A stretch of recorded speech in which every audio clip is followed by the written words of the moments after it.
കേരളത്തിലെ രാഷ്ട്രീയത്തിന്റെ കണ്ണും കാതും ഇനി ഡൽഹിയിലേക്കാണ്. വരും ദിവസങ്ങളിൽ കേരളത്തിലെ പ്രസ്ഥാനത്തിൽ വലിയ മാറ്റങ്ങൾക്കും അതിശക്തമായ തിരിച്ചുവരവുകൾക്കുമാണ് വേദി ഒരുങ്ങുന്നത്. KPCCയുടെ പുതിയ അമരക്കാരനെ കണ്ടെത്തുവാനുള്ള അണിയറ നീക്കങ്ങൾ ദേശീയ നേതൃത്വം അതിവേഗത്തിൽ ആരംഭിച്ചു. ഇതിന്റെ ഭാഗമായി കേരളത്തിന്റെ ചുമതലയുള്ള AICC general secretary Deepa Das Munshi കഴിഞ്ഞ ദിവസം നേരിട്ടെത്തി ഇവിടുത്തെ മുതിർന്ന നേതാക്കളുമായി മാരത്തോൺ ചർച്ചകളാണ് നടത്തിയത്. UDFന്റെ പടത്തലവൻ VD സതീശൻ, ആഭ്യന്തരമന്ത്രി രമേശ് ചെന്നിത്തല തുടങ്ങിയ കരുത്തുറ്റ നേതാക്കളുടെ അഭിപ്രായങ്ങൾ ഹൈക്കമാൻഡ് പ്രതിനിധി തേടിക്കഴിഞ്ഞു.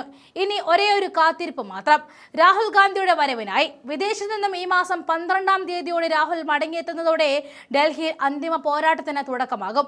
ചർച്ചകൾ തുടങ്ങുമ്പോൾ കോൺഗ്രസിൽ പതിവ് പോലെ തർക്കങ്ങൾ ഉണ്ടാകില്ലേ എന്ന ചോദ്യം ചോദിക്കുന്നവരോടായി മറുപടി പറയാനുണ്ട്. കോൺഗ്രസ് എന്നാൽ ജനാധിപത്യത്തിന്റെ വലിയൊരു മഹാസമുദ്രമാണ്. അവിടെ വ്യത്യസ്തമായ അഭിപ്രായങ്ങളും ചർച്ചകളും സ്വാഭാവികമാണ്.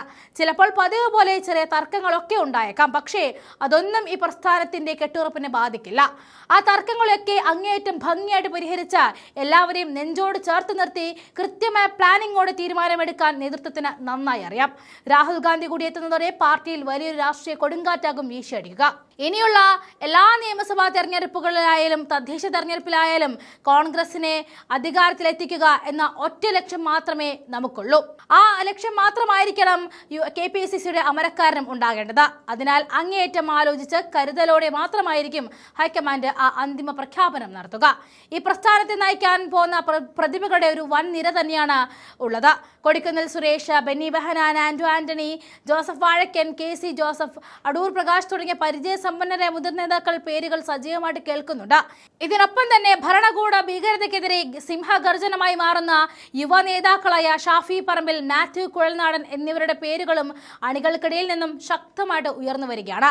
പ്രാഥമിക ചർച്ചകൾക്ക് ശേഷം ഈ നേതാക്കളെല്ലാം ഡൽഹിയിലേക്ക് വിളിപ്പിച്ച് നേരിട്ട് സംസാരിച്ച ശേഷമായിരിക്കും അന്തിമ പ്രഖ്യാപനം ഉണ്ടാകുക.